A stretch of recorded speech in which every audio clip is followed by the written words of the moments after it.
지지자들에 둘러싸여 사인을 하거나, 이게 중요해. 거의 누운 듯한 자세로 거의 누운 듯한 자세로 셀카를 찍곤 했다. 이렇게 썼습니다. 지금 한동훈 위원장이 하는 게 얼마나 꼴보기 싫으면 기사에다가 거의 누운 듯한 자세로 라고 썼겠습니까? 제22대 총선이 이제 16일 앞으로 다가왔습니다. 여야에서는 지금 사활을 건 한판 승부를 놓고 치열한 접전을 벌이고 있습니다. 각 언론에서는 지금 뭐 박빙의 승부다 이런 이야기를 하고 있는데 요즘 계속 발표되는 여론조사를 보면은 이제 박빙을 좀 넘어서고 있는 것 같습니다. 더불어민주당이 국민의힘을 앞서고 있다는 여론이 계속 발표가 되고 있습니다. 그러니까 며칠 전만 해도 국민의힘이 훨씬 더 앞선다 이런 기사들이 굉장히 많았었는데 지난주부터는 민주당이 앞서는 여론조사가 많이 발표가 되고 있습니다. 여론조사 전문업체 리얼미터가 에너지경제신문 의뢰로 지난 21일과 22일 전국 18세 이상 유권자 1,004명을 대상으로 진행한 여론조사를 보면 민주당은 42.8%입니다. 그리고 국민의힘이 37.1%죠. 오차 범위 내라고는 하지만 굉장히 많이 앞서가고 있는 겁니다. 이 와중에 개혁신당도 3.8% 지지율이 나왔네요. 민주당 지지율이 2.0%포인트 상승을 했고 국민의힘이 0.8%포인트 하락했습니다. 그리고 비례대표 정당 투표 지지율, 여기가 조국혁신당이 나오면서 굉장히 관심을 받게 됐죠. 국민의 미래, 여기가 29.8%로 가장 높았습니다. 그리고 조국혁신당이 27.7%, 굉장히 많이 나왔죠. 그리고 더불어민주연합이 20.1%가 나왔습니다. 그래서 더불어민주연합과 조국혁신당을 합하면 47.8%가 됩니다. 그러니까 국민의 미래가 29.8%, 더불어민주연합과 조국혁신당을 합하면 47.8%가 되는 겁니다. 조국혁신당의 기세가 정말 태풍급으로 가고 있는 것 같습니다. 이낙연 신당, 새로운 미래가 4.6%, 개혁신당, 이준석 당이죠. 여기는 4.1%가 나왔습니다. 국민의힘은 아무래도 그 비례대표 공천을 하면서 윤석열 대통령 측, 즉 용산이 자기 말을 듣지 않았다고 한동훈 측을 때리면서 많은 실망을 좀 한 것 같아요. 지지자들이. 그리고 특히 여기에서 호남 올대론이 나왔잖아요. 그러면서 호남의 후보들이 뭐 이렇게 되면 사퇴하겠다 이렇게 나왔고 주기환 후보는 급기야 사퇴를 하기에 이르렀습니다. 그랬더니 바로 용산이 주기환을 민생특보로 앉혀버렸어요. 장관급이란 말이에요. 그러니까 한동훈이 추진한 비례대표 공천에 대해서 강하게 반발했다 이렇게 볼 수 있을 겁니다. 그러면서 이제 윤한 갈등이 또 2라운드 본격화됐다 이런 시각들이 많았고 그래서 국민의힘은 앞으로도 지지율은 계속 빠지게 될 것이다. 왜냐하면 윤한 갈등은 앞으로도 계속될 거 아닙니까? 그래서 한동훈의 국민의힘은 이재명의 민주당을 이기기가 좀 힘들다. 민주당 입장에서 보면은 여권의 악재로 반사 이익을 본 면도 없지 않겠지만 이재명 대표가 연일 각 지역을 돌면서 지지를 호소하고 있습니다.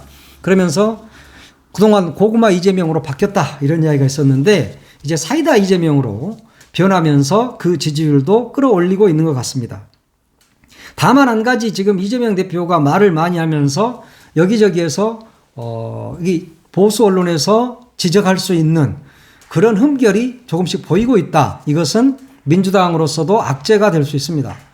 선거를 이렇게 선거 막바지에는 말 한마디가 선거판을 바꿔버리거든요. 어제 세종갑에 민주당 이영선 후보를 공천 취소한 것은 정말 잘한 것이죠. 이미 보수 언론이 딱 덫을 놓고 있었거든요. 취재에 들어갔고 계속 그대로 밀고 간다면 그걸 터뜨려서 민주당은 부동산 투기당 이런 프레임을 씌우게 된다면 수도권에서 20, 30석은 쉽게 날아가게 되죠. 그런데 그것을 빨리 대응을 했다. 이런 점에서도 민주당은 참 잘했다고 할 수 있을 겁니다. 잠깐 앞에서도 이야기했듯이 이제는 정말 입조심들을 해야 됩니다. 왜냐하면 모든 언론들이 이재명 대표의 입만 쳐다보고 있어요. 또 오늘은 무슨 실수를 할까. 이래서 특별히 실수 같지 않은 실수도 실수로 만들어버리는 겁니다. 그러면서 보수 언론들을 포함한 이런 대부분의 언론들이 굉장히 이제 민주당을 괴롭히게 되는 겁니다. 그 꼬투리를 잡히지 않기 위해서는 물론 대중 유세를 하다 보면은 스스로 업이 되는 경우가 있단 말이에요. 그런데도 불구하고 거기에서도 좀 자제력이 필요하다. 윤석열 정권을 심판하는 데 있어서 막말을 해서는 결코 중도층을 잡을 수 없다. 이런 것쯤은 오히려 더 잘하실 텐데 이제 선거가 막바지로 가면 약간 업이 되면 그런 경우가 있단 말이에요. 스스로 에스컬레이팅이 돼버려. 그러면 이제 말을 막 하게 된단 말이죠. 이런 것들은 좀 조심해야 되겠다. 왜냐? 그 말이 막말이 아니어도 언론은 막말로 만들어버리는 그런 마법의 효과를 낼 수도 있는 게 바로 언론이기 때문에 여기서는 지금 이재명 대표가 가장 말을 조심해야 된다. 이제 다른 후보들이야 얼마나 이 언론의 이 조명도 받지 못할 거고 그러지만 이재명 대표는 언론의 조명을 받게 됩니다. 그러면 이제 그런 것들이 이제 꼬투리가 잡히게 되면 민주당이 어려움을 겪을 수도 있기 때문에 그런 이야기를 드리는 겁니다. 요즘 국민의힘이 죽을 쓰고 있으면서 보수 언론들이 거의 안달을 하고 있어요. 야, 정말 너무 힘든가 봐. 심지어 중앙일보가 오죽 했으면 이런 제목의 기사를 냈어요. 아이돌로 생각하나 셀카 찍는 원톱. 한동훈 주말 유세 없었다. 이런 제목의 기사를 오늘 냈습니다. 한동훈 위원장이 지금 멘붕이잖아요. 여러 가지로. 되는 일이 하나도 없어요. 뭐 좀 해보려고 하면 용산에서 바로 쳐버려. 그러니까 너무 힘들죠. 그러니까 한 위원장이 토요일 날 아예 쉬었습니다. 아무것도 않고. 그리고 어제 일요일 날은 회의도 좀 하고 전국 의대교수협의회 회장단과 대화도 가졌습니다. 이제 그 이야기는 나중에 뒤로 하기로 하고. 그런데 이제 한동훈 위원장이 돌아다니면 여기도 리스크가 너무 많아요. 지금 특히 중앙일보가 지적한 것은 경기도 용인시를 방문했을 때를 지적을 하고 있습니다.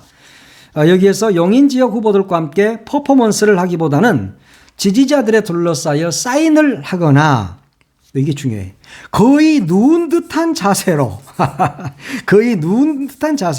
셀카를 찍곤 했다. 이렇게 썼습니다. 지금 한동훈 위원장이 하는 게 얼마나 꼴보기 싫으면 기사에다가 거의 누운 듯한 자세로라고 썼겠습니까? 지금 잘 좀 해서 보수가 좀 이겼으면 좋겠는데 한동훈 위원장 하는 꼴사를 보니까 거의 자기 대선 혼자 나와서 뛰는 대선 운동하는 것처럼 보인 겁니다. 그래서 중앙일보마저 이런 기사를 쓰게 되는 거죠. 그러면서 이렇게 지적을 해요. 한동훈 비대위원장이 공식 취임한 이후 석 달 동안 정책이나 비전보다는 반 이재명 그리고 종북 세력을 막겠다는 메시지만 반복하고 있다는 지적도 나온다 그랬습니다. 정확한 지적입니다. 한동훈 위원장이 취임해서 제대로 된 정책, 비전 내놓은 적 있습니까? 단 한 가지도 없습니다. 무조건 이재명, 반 이재명, 그리고 운동권을 청산하겠다. 라든가, 종북 세력을 청산하겠다. 지금 운동권이 끝나고 지금 30년 이상 다 그 사람들이 정치를 한 사람들이에요. 제도권에서. 그런데 그 사람들을 청산하겠다고 갑자기 30년 전에 일을 들고 나오고 휘따고 짓거리를 하면 누가 한동훈이를 지지합니까? 그리고 종북 세력이 어디 있습니까, 지금? 응? 그러면은 종북 세력이 있으면은 갖다 가두면 되잖아요. 국가보안법도 있는데. 무슨 너무 종북 세력 타령이야, 이 사람은. 그렇게 할 일이 없이 쓸데없는 종북 타령이나 하고 있으니까 중앙일보한테도 이렇게 두들겨 맞는 거 아닙니까? 그러면서 중앙일보는 이렇게 썼어 또. 지난달 1일부터 지난 14일까지 공개 일정 중에 물가를 언급한 횟수가 3번에 불과했다. 지금 사과 하나가 거의 10,000원에 육박하고 대파는 엄청 싸다고 그러대요. 대통령 뒤에 똥구멍만 따라다니면 875원에 주니까 대파는 싸지요? 예. 대파는 엄청 쌀 겁니다. 모두 다 지금 875원에 사고 계시죠? 대통령이 그래 내려놨다고 합리적인 가격이라고 하는데 그런데 이재명 대표가 사니까 그 3,000원이라고 했다 하대. 대통령이 사면 875원에 주고 이재명 대표가 사면은 3,000원에 줍니까? 조국 대표가 사니까도 3,000원에 줬다고 그러대. 이게 이런 놈의 짓거리들을 하면서 이기기를 바랍니까? 물가가 뭔지도 몰라. 시장을 가본 적도 없고 거의 재벌이니까. 한동훈 위원장 집이 거의 재벌이잖아요. 자기 처갓집도 진검사네 집안이잖아요. 옛날 조폐공사 노사 파업을 유도했다고 본인 스스로 이야기한 그 진검사 집안이에요. 돈 엄청 많아. 그러니까 물가가 뭐 사과 10,000원이 뭐 어때? 사과 한 5만 원 정도 했으면 좋겠는데 이런 생각을 하고 있는 건 아닐까요? 그래서 물가 문제 이야기 않잖아요. 민생이 뭔지도 막 모르잖아요. 그러니까 이야기 안 하죠. 그러면서 중앙일보가 이재명 대표는 물가 문제를 9차례나 제기했다. 그러니까 한동훈이 너는 지금 뭐하냐? 거의 눕다시피 해서 셀카 찍고 돌아다니냐 이놈아? 그따위 짓거리 좀 하지 말라고 라고 지금 중앙일보가 세게 때리고 있는 거예요. 중앙일보 뭐 조선일보 동아일보 미치고 환장하죠. 지금 하는 이게 말이 안 되잖아. 에? 그런데 이제 어제 그 전국 대학 의대 교수 협의회 회장단을 어제 한동훈 위원장이 만났잖아요. 그런데 이제 이게 대통령실과 사전 협의에 따른 것이잖아요. 대통령이 당과 협의에 유연한 처리 방안을 모색해 달라라고 한덕수 총리에게 지시를 한 겁니다. 그래서 한 위원장이 대학 교수 협의회, 대학 의대 교수 협의회 회장단을 만난 거죠. 그러면서 만나고 나서 의료 현장 이탈 전공의 면허 정지 처분 유예해달라. 이렇게 대통령실에 요청했고 대통령실은 뭐 그러겠다. 이렇게 이야기를 한 것 같아요. 그러니까 지금 한동훈 위원장을 앞세워서 문제를 해결하는 모습을 보이려고 하는 거죠. 이 이야기는 이미 지난 2월에 이재명 대표가 한 바 있습니다. 이재명 대표가 이렇게 이야기했어요. 도저히 수용할 수 없는 요구를 던진 다음에 혼란과 반발을 야기시키고 극대화시켜서 국민들의 관심을 끌어모은 후에 누군가가 나타나서 이 규모를 축소하면서 원만하게 타협을 이끌어내는 정치쇼를 하려고 하는 게 아니냐라고 이재명 대표가 지난 2월에 이미 예언을 한 바 있습니다. 그런데 3월 말이 되니까 어김없이 여지없이 정치쇼를 지금 시작하고 있는 겁니다. 윤석열 대통령과 한동훈 위원장의 정치쇼가 지금 이제 시작이 됐습니다. 그러니까 지금 각 야당에서 뭐 민주당에서는 딱히 뭐 논평을 내지 않았습니다만 김수영 녹색정의당 대변인이 이렇게 말했어요. 한동훈 구원투수 총선 기획서를 기어코 현실로 만들었다 그랬습니다. 이제 타결 쇼를 보여주려고 한 것이다. 그런데 국민은 속지 않는다. 이런 이야기를 했어요. 그리고 조국혁신당 대변인 김보엽 대변인이 이렇게 말했어요. 갈등이 벌어지면 대통령실은 버티고 한 위원장이 중재하는 일이 반복된다.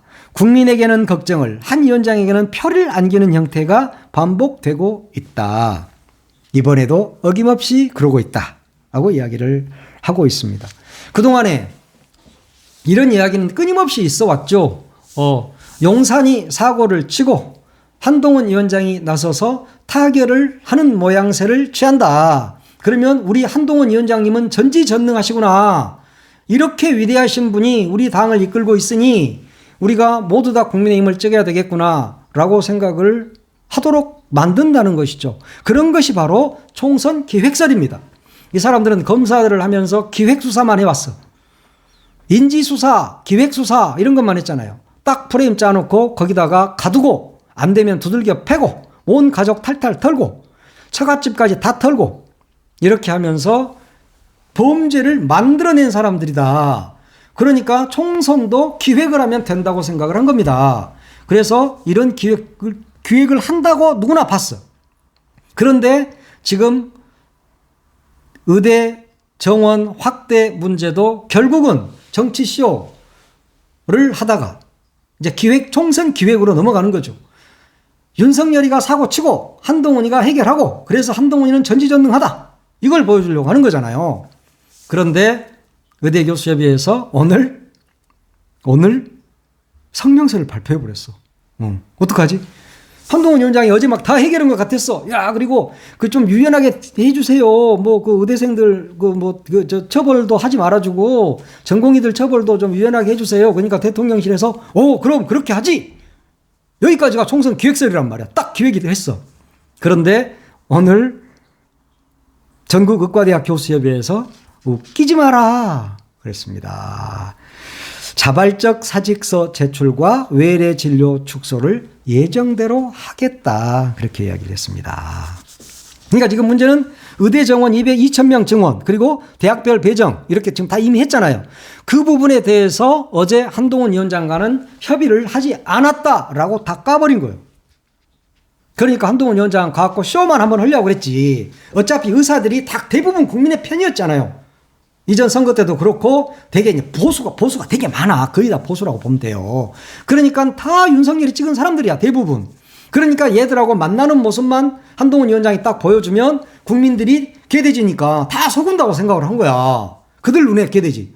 일반인들은 개돼지 전혀 아니에요. 국민은 개돼지 아니거든요. 위대하거든요. 근데 그들은 완전히 닭대가리로 생각을 해. 그래서 야 이렇게 대학 교수협의회 사람들하고 딱 만나기만 하면 의대 교수협의회 사람들과 만나고 한동훈 위원장이 중재한 것처럼 보이기만 하면 야 이제 다 타결이 됐구나. 그래서 이제 다 국민의힘 찍어야지. 그리고 쪼르르 달려가서 촉새처럼 다 찍은다고 생각을 한 거야. 근데 안 그래. 의대 교수들이 이렇게 말했어요. 의대 정원 2,000명 증원 그리고 대학별 배정안에 대한 철회 의사를 밝혀야 대화가 가능하다. 이 부분에 대한 철회가 없으면 너희들하고 말 안 해. 라고 이야기를 해버린 겁니다. 한동훈 위원장 어떡하냐. 뭔가 좀 대통령하고 막 싸우는 모습 보여주고 그래가지고 지가 이기는 모습 보여주고 그래서 중재하는 모습 보여주고 내가 영산을 이겼습니다. 여러분. 이종섭 때도 그랬잖아요. 응? 우리가 다 했습니다. 이종섭 데려왔습니다. 근데 뭘 데려와.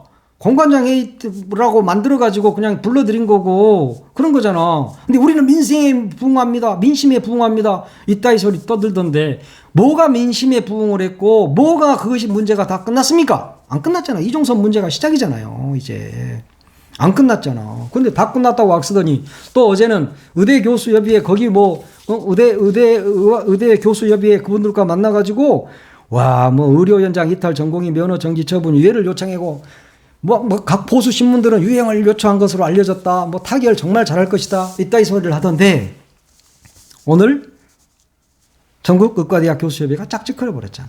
이렇게 해갖고는 해결 못합니다.